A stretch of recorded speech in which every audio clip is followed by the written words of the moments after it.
E aí, gurizadinha, tudo em cima? Aqui é a Titulata e mais uma vez uma novidade pra vocês. Bom, desta vez vamos falar finalmente, a terceira temporada de Stranger Things. Mas não apenas isso, vamos falar também um pouco sobre uma tal série que eu vou indicar pra vocês, chamada Chernobyl. E vocês vão ver que tem uma relaçãozinha entre essas duas séries e é muito da hora. A relação entre as duas séries é mais coisa da minha cabeça mesmo, mas eu acho que é legal ver as duas juntas, assim, porque eu acho legal as duas séries.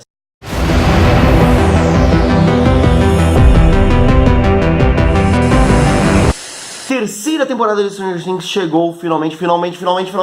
E como é? Bom, eu vou dar o resumão agora, porque pelo amor de Deus, já passou praticamente uma semana, né? Foi 4 de outubro. Não sei. Porque tu tá que nem Dark, jogando no tempo agora, né?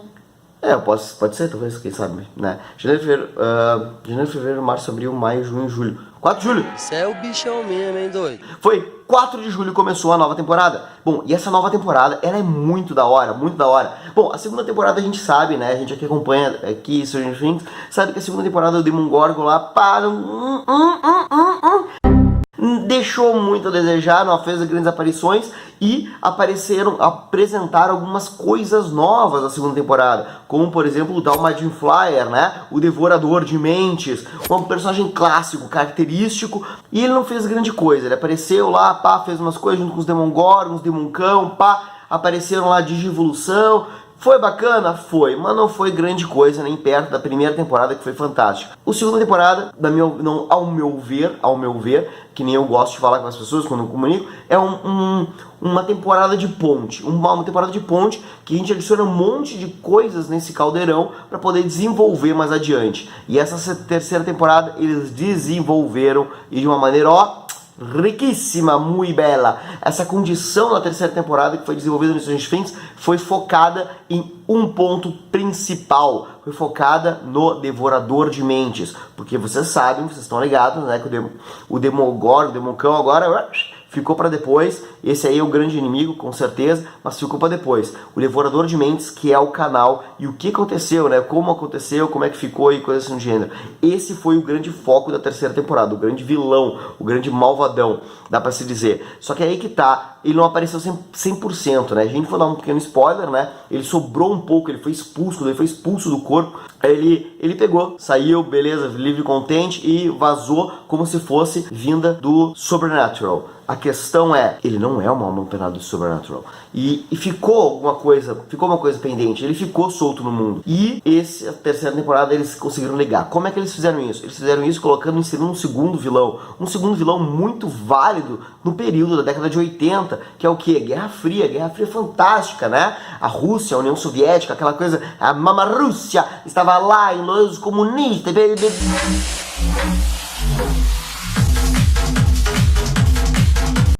Estavam lá os comunistas invadindo os Estados Unidos e esses são o segundo grande vilão, né? O segundo grande vilão que abre as portas, literalmente abre as portas para que o Devorador de Mentes invada o nosso mundo e comece a tomar conta. No sentido aranha, começa a tomar conta de alguns dos nossos personagens, a gente começa a entender o que está acontecendo, né? E enquanto isso, o Devorador de Mentes aparece, se manifesta finalmente no nosso mundo. É um baita de um vilão, e ele começa a possuir, digno de um filme, né, de Stephen King ou algo do gênero. É muito bom, dá pra gente ver as referências lá, dá pra gente ver claramente muitas referências, tipo a Coisa, a Bolha Assassina, talvez, por que não? Dá pra ver o Enigma do Espaço, dá pra ver, cara, muitas referências de filmes muito bacana. Por favor, editor, coloque alguns filmes aí. E, claro, com certeza, né, uma pegada Silent Hill ali muito forte, dá pra se sentir nessa terceira temporada, bem bacana. O jeito que eles fazem com que os protagonistas do nosso grupo de heróis, né, diferentemente de Harry Potter e outros lugares, né, eles se dividem para cumprir pequenas missões, pequenas tarefas, sempre com um grande problema, sempre sofrendo uma grande consequência ou lesões físicas muito severas, perigo de morte muito sério e às vezes até mesmo, por que não, morrendo. Então o nosso grupo, nossos protagonistas, criado principalmente por um grupo bagunceiro, bem década de 80, e eles conseguem criar várias relações entre eles, mesmo estando separados, assim colocando novos personagens dentro da história, o que deixa a história mais rica. E uma coisa, um ponto muito interessante que é trazido nessa terceira temporada de Stranger Things é a condição da relação entre eles. A relação como é desenvolvida entre a 11, que eles podem chamar do que quiser. Pode chamar de One, pode chamar de Uno, pode chamar do que quiser. Pra mim é sempre, começou com 11, vai ser 11 até o fim. Consegue se desenvolver uma relação muito bacana entre o Mike e a 11. É muito bacana, muito bonita, muito bonitinha, muito fofinha. E dá pra ver, assim, aquela coisinha bem de novinho, assim, de apaixonado. Dá pra ver também várias relações aparecendo, relacionamentos mais evoluídos, aqueles casais bem brincalhões, os casais que ficam naquele fervor, vai, não vai, vai, não vai, as inseguranças de casal. Isso é basicamente, assim, 1/3 da série é discussão de relação. Então, se vocês não estão prontos para isso, por favor, nem dê start, nem dê play no vídeo. Então, é muito interessante essa condição, tanto de relação, discussão entre relação e junto com um grande mal que vai crescendo, que vai invadindo os corpos, dominando, possuindo e criando um mal muito maior. E, claro, esses nossos russos, que nem eu disse, eles estão nos Estados Unidos e estão abrindo, né, russo louco quer abrir uma porta pro inferno, praticamente, né? Aparentemente já tem várias portas já abertas na Rússia, e eles querem abrir uma porta aqui, porque aqui é mais fácil. Provavelmente por causa dos ocorridos anteriores, né, na primeira temporada e na segunda. Então, vamos ver, né, dá uma olhada, porque vale muito a pena. Um desenvolvimento de uma máquina russa, né, incrível, fantástica, que é capaz de absorver muita energia e abrir um portal para o outro mundo, né? Causando uma catástrofe grotesca e literalmente debaixo dos nossos narizes. Então é muito bacana como a história se desenrola. Para quem gosta de aventura de RPG, hashtag fica a dica, é muito bom, muito bem feito, uma aventura muito bem criada. Eu achei assim, ó, que vale a pena, compensou com certeza a segunda temporada. E uma coisa muito interessante, aquele velho, né, aquela velha queda do herói. É o quê? Muito poder, muito poder, muito poder, vamos limar o poder, né? O cara tá com muito poder, vamos dar uma podadinha e vamos ver como é que faz pra gente poder depois fazer um novo poder aparecer, ou o mesmo poder, quem sabe, de uma outra forma. Vocês sabem do que eu tô falando. Então, fica ligado. Bom, mas o que isso tem a ver com Chernobyl? Fora a parte da Rússia, fora a parte da União Soviética. O que tem a ver? O que tem a ver com isso? Bom, vamos lá, vamos embora. Rússia e União Soviética são diferentes, tá? Mas eu tô botando tudo misturado porque é uma questão, né, de... Que você é doido, ó! É uma questão de unificação. Doido. É uma questão de unificação, não unificação, são os grandes vilões do Ocidente, né? Então é tudo a mesma coisa, tudo vermelho, tudo comunista, tudo comum. Aqui no Brasil, como a gente está em 2019, a gente pode falar isso. Não sei, não conheço, é vermelho, é comuna. Ponto. Não estou errado. Então, vamos lá, para a Rússia.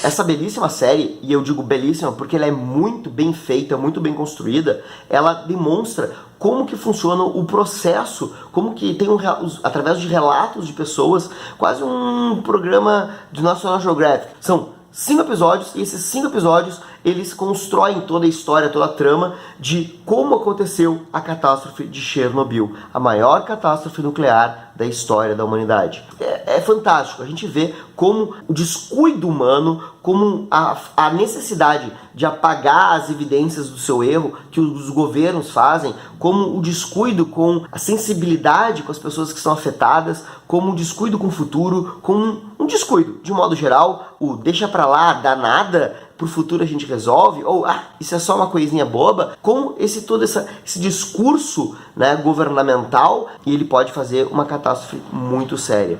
Então, não adianta a gente pegar e ficar pensando, não vai dar nada, e depois a merda tá feita. Depois de pessoas contaminadas pela radiação, depois de pessoas mortas, não tem mais o que fazer. Chernobyl é um exemplo horrível do que o descuido de um governo pode realizar. E serviu com um parâmetro até que mesmo para o Brasil. Angra 1, Angra 2, estão aí para isso. Eu tenho um pouco de medo do que pode acontecer, ainda mais quando um governo é descuidado com relação ao estudo, com relação às consequências dos seus atos. Fake news, deixa pra lá. Eu tenho muito medo disso. Chernobyl é um estudo, não só de questão de como funciona o mecanismo de uma usina nuclear, que eles explicam muito bem, principalmente nos últimos episódios, é uma maravilha, uma aula, como também é um aprendizado de como funciona toda essa condição de governo. A gente não pode deixar vazar, a gente não pode mostrar que a gente está errado. E a Rússia, a União Soviética, no caso, na época, era muito assim. A parte da Guerra Fria que existia, essa condição, essa competição entre os Estados Unidos e a União Soviética era muito forte. Eles não podiam deixar passar que eles estavam errados, que eles estavam errando. Não podiam, de modo algum. Então é muito interessante como toda essa condição do governo esconder a informação ou repassar uma informação falsa acontece, as consequências desses atos. Então é muito interessante porque até hoje, nos dias de hoje, a gente tem um relato aproximado de umas 20 mortes que foram relacionadas com Chernobyl. Isso oficialmente. Não oficialmente, dá uma olhada no vídeo, dá uma olhada na série, que vocês vão ter uma ideia do estrago real. Mas fica a dica. Cidades foram abaladas. Buenas pessoitas, eu espero que vocês olhem esses dois vídeos. Esse foi mais uma dica de Chernobyl, né? Foi mais uma dica de série. É uma série da HBO, não é uma série da Netflix, Chernobyl. É uma série curta, já fechada, é muito bom. E uma coisa só, por favor, não fiquem falando, né? Ai, esse negócio é muito Chernobyl, esse negócio é muito Chernobyl. Porque, cara, Chernobyl é uma coisa horrível, horrível. E morte por radiação não é brincadeira. Então não usem isso de exemplo. Não fiquem falando que esse negócio é muito Chernobyl, como é uma coisa feia, quando é uma coisa tosca, porque isso é ofensivo para quem conhece o mínimo de história. Brigadão, gurizada. Espero que tenham gostado. Eu fico muito feliz de gravar vídeo pra vocês e poder indicar uma série que eu gosto, poder comentar com vocês uma série que gosto, e eu fico mais feliz ainda quando tem os comentários, quando eu recebo o retorno de vocês e eu posso conversar com vocês pessoalmente, às vezes por aqui mesmo, ou às vezes por Instagram, e assim vai, tá? Aqui é o Tichilata, brigadão, valeu, falou e tchau! Bah, é uma coisa que me deixa muito puto. O pessoal fica falando, esse negócio é muito Chernobyl, vai crescer, pô.